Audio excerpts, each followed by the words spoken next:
Welcome to another Minecraft video. Today I want to show you guys some of the random contraptions that I built around the place. Stuff that doesn't have anything to do with the bigger projects like my Wordle project, which I haven't really been doing much with recently.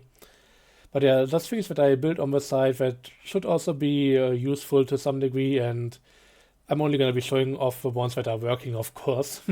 There are a few fails in here that didn't just really come together. Starting out with an automatic crafting system. The interesting part about this is that it really cares more about what's going on in the output section than actually even in the crafter itself. So this is something that will always restock any type of item that you have, but as soon as it runs out of items, or if the output chest is full, if you don't pick up your items, it's just gonna automatically stop. It's not gonna overflow or anything. And this is how I did that whole thing. This entire contraption is, by the way, with two crafters. The first one is taking iron blocks and turning those into ingots. I should also keep some on my hand here for demonstration purposes. It's kinda dumb in a way, because if it ever runs out on resources in here, you will need to press the button. But for that you get a really compact system that works as long as there's enough stuff in the input. So yeah, basically what it does is it looks at the hopper after the crafter. So items are flowing in this direction, or through the entire system. And as soon as an item comes through here, it's gonna activate the comparator, turn off the torch, and turn off the signal to the crafter itself. And that means that nothing's gonna happen, but as soon as the hopper is empty again, so there's space for more to be put in there, this thing is gonna turn off, the torch is gonna turn on, putting a signal into the crafter, and with it now sending stuff into the hopper, that's gonna turn off the comparator, or that's gonna turn on the comparator, turn off the torch and all of that, and the entire thing works as a clock.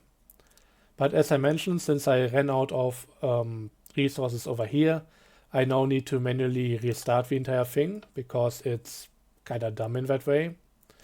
And I think also the output might be full, or not even that, it's still filling up the next one in line.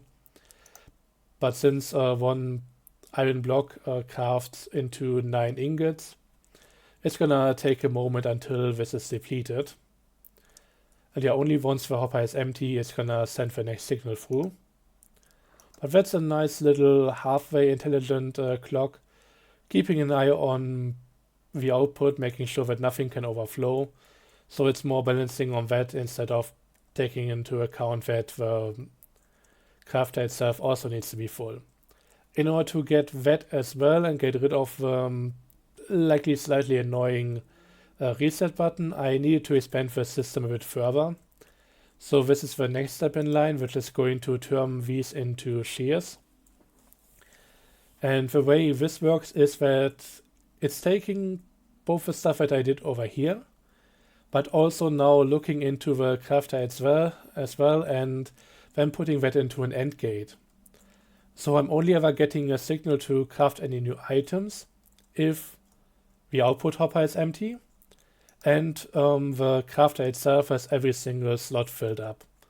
We have another crafter over here with a signal strength of, or just everything blocked off to give a signal strength of 9, and that's gonna be deducted from the signal at the other comparator here. And only if there are enough items in here, that's gonna turn on, turning off the torch, meaning that if the entire signal here turns off, the crafter is going to get its output. But right now it cannot craft anything because, well, this comparator is also on. So that means that the output chest is full. So if I do this little thing, just getting rid of some of the output and providing an empty storage container, it's now gonna start crafting again. So pretty simple in that way, and once there is enough space here to take in all of the ingots. The one in front here, the contraption, is also gonna then start producing more stuff. And yeah, the chest is basically full again, so it's just gonna keep on going. Of course, if this was actually a stackable item, say we did like pressure plates or something, or trapdoors, then it would of course fill up way slower, because then it would have to deal with all of the stacks and everything. But right now, as soon as this is full, it gets another one in here, and that's the end of the output. Pretty simple in the end, and I don't think I need to explain how to build this. It's pretty much as straightforward as you can see here. Just a line with hoppers and crafters. The crafters are obviously going into this hopper here, this hopper going into the next crafter. Then 2 blocks beside the crafter and the next block over. 2 comparators looking out of it, and then yeah, torch, dust, block on top, dust, another torch on the side, another repeater, and that going into another block over here above the crafter. That's basically it. It works like a charm. The next thing I wanted to show you guys has something to do with semi-automatic farms that are using TNT. It's another thing that I saw on one of Tango's streams, and I think at this point I should explain something. The reason why I'm taking so many inspirations from Hermitcraft is because I myself don't play survival anymore. I got tired of it a long time ago, specifically due to the annoying inventory stuff. I don't like dealing with that. For me, a whole lot of Minecraft has just been inventory management, and I just don't enjoy that to that degree.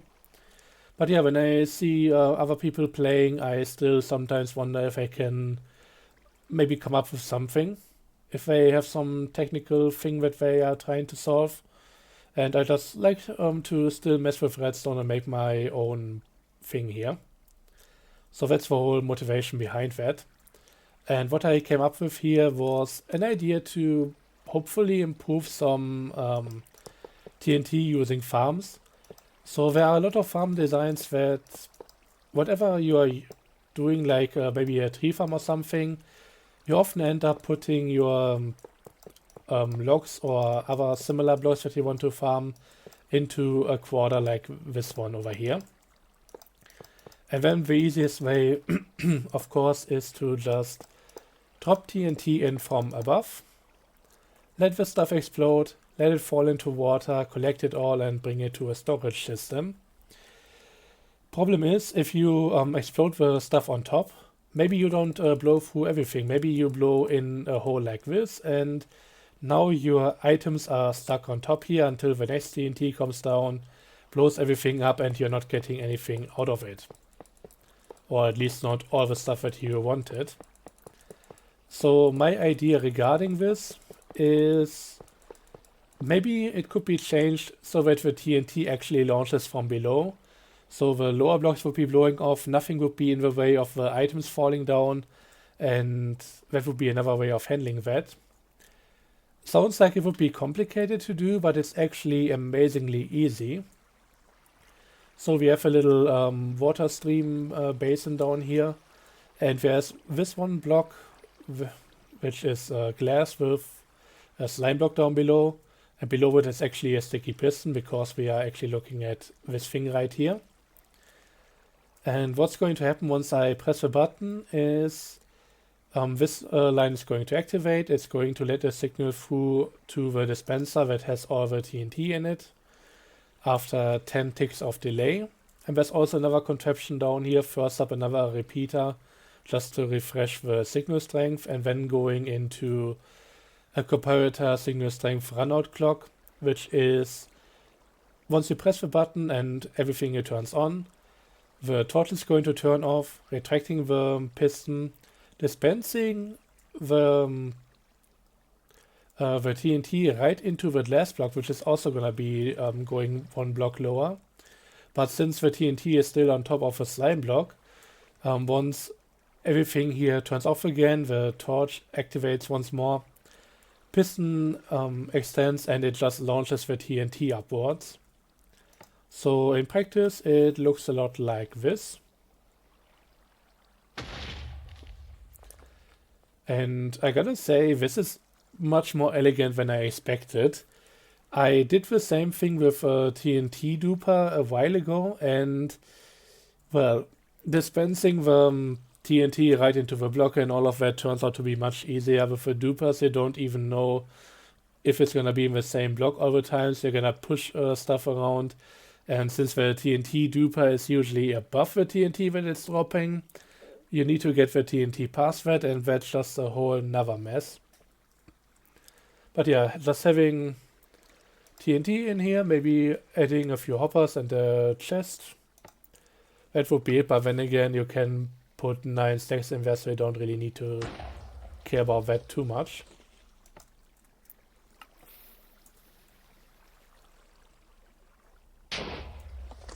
And yeah, that's the entire system. Could maybe play with the delays a bit more. Maybe shorten this one. I hope I'm not gonna explode anything. Anyways, I recorded it, so that's the important part.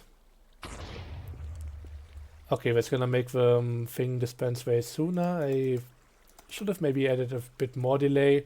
Maybe it's going to get a bit higher then. Yeah, that seems to be pretty much at its peak. So anything between 10 and 12 ticks of delay seems to be good here. And down below, of course, just refreshing the signal strength and then sending it through the runout clock as seen right here. Pretty simple, pretty straightforward, and if I wasn't that lazy, I would try making my own design for some farm here. Only thing you gotta try is that you send blocks in here on the sides. If you put them in through the middle, maybe, I mean, you could always move TNT-Launcher a bit over to the back, but make sure that you don't put anything right above it, because that might not work. I mean, we can try. I think it's gonna bounce off and land in the water again. At which point, once it touches water, it doesn't really do anything anymore. Maybe if I make the delay before it explodes a bit shorter. Would still need to be a bit shorter, and let's see. I hope it doesn't explode down below, because that might actually do some damage. I mean, it definitely did some damage, but it also got rid of the stuff above here. So if it's nothing more than this would be fine. You can always just replace it with obsidian, I guess. But yeah, this has been some live testing. Just because out of my own curiosity. So I guess if you give the middle channel an obsidian lining, it should be alright. I wouldn't swear on that though. I would keep it safe and just not block the path of the TNT.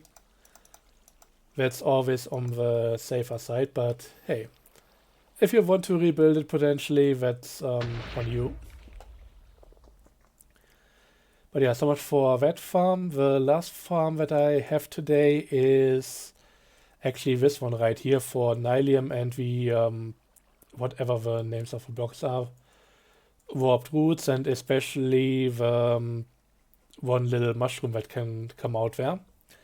So this is something that Tango brainstormed with his chat on stream, and I actually was in the chat, and I gave the idea that you could make use of the height difference between two of the blocks right here, because when you step on it, the mud is actually a bit lower, but it can also still grow yeah, all sorts of different vegetation on it. So right here, if I go down on this block, you can see that it does a little step up.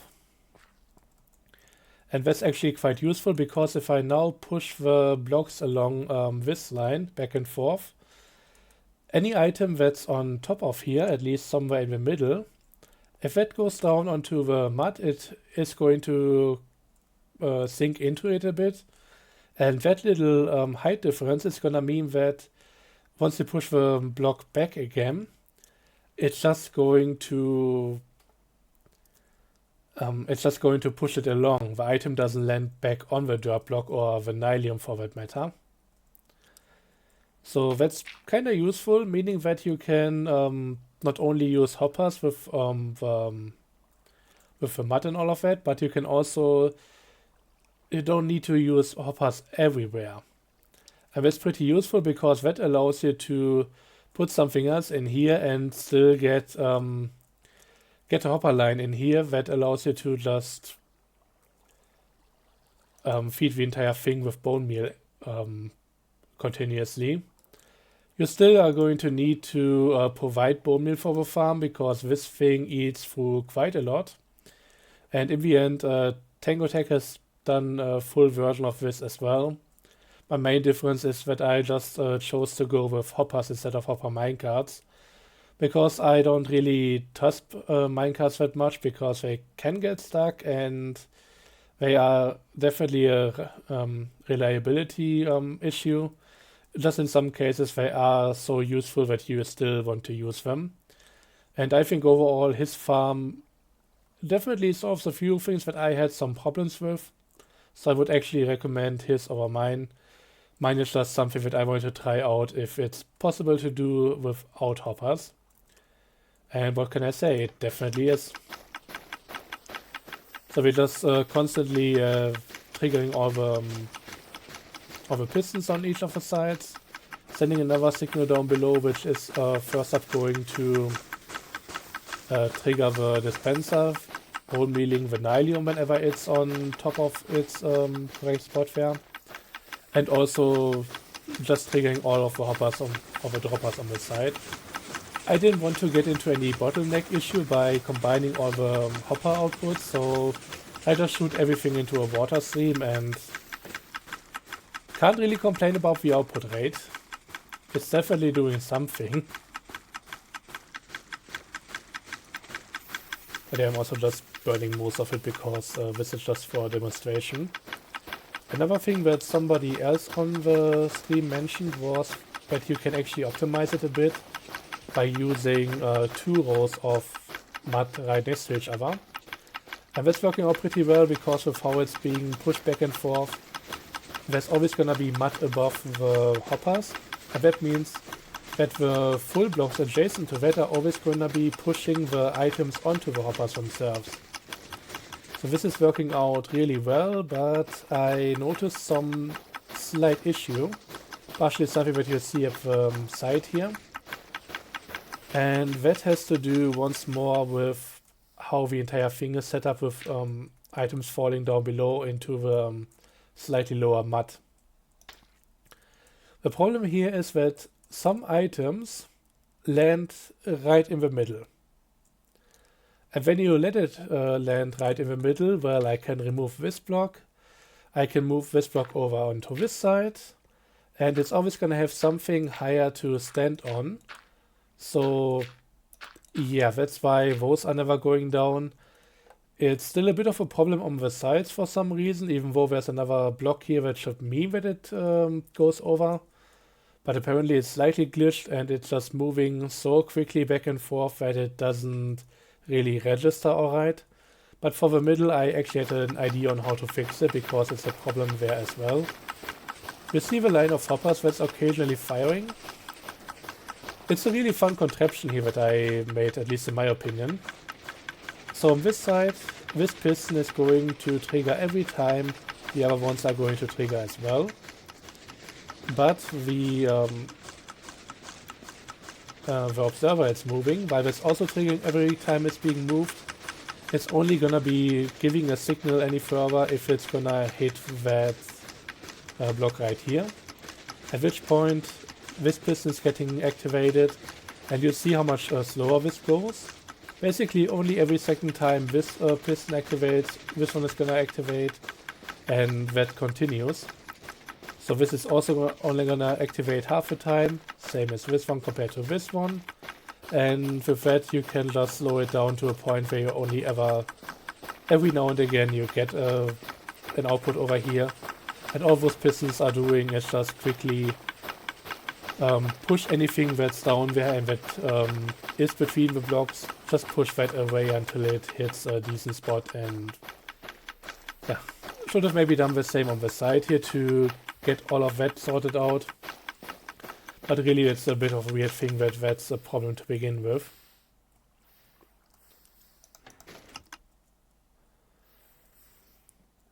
But in the end we get a good amount of output here. At first I was slightly concerned because I saw that some of these droppers are going to fill up quite considerably after you turn off the farm. But in the end, not every time the entire thing triggers, it's gonna give you any item in there. And as soon as we turn this on again, you're going to see the middle hoppers, the droppers, are just constantly depleting again. So while this can fill up as soon as you turn off the farm, it's self-cleaning as soon as you have it running. And yeah, eventually it's just gonna have empty droppers down below again. But once again, as long as that weird function exists that allows you to automatically unload dropper minecarts. I mean, dropper minecarts, it's just gonna be a bit easier doing that than what I have over here, so yeah. I just wanted to see, does it work at all? It kinda does. I think in the end it should also get a few more, oops, didn't want to get rid of that. In the end, in order to really clean it out, you kinda need to give it a few more short pulses to get the items where they need to be. And just having it run without the bone meal triggering. Although, yeah, of course, with that I do trigger the bone meal. I would need to do it down here. But that's really just a minor issue. The main part about this is the farm works, but if you start adding composters here, you're not gonna keep up with the amount of stuff you are using up here. This is not sustainable in terms of bone meal. But yeah, that's pretty much everything that I have here. I tried building a garage door after seeing Scar's video on the Popo office and yeah, the whole thing there, but I just couldn't really figure it out in a decent way. I need to use some gravel or other gravity blocks here, and they just keep breaking. So yeah, maybe I'll find a way later down the line, but right now, no idea. Anyways, that's all from my end for the stuff that I have today. Thanks for watching. I hope it was somewhat useful. Maybe you can use some of it in different projects and all of that. Anyways, thanks for watching. Until next time, and goodbye.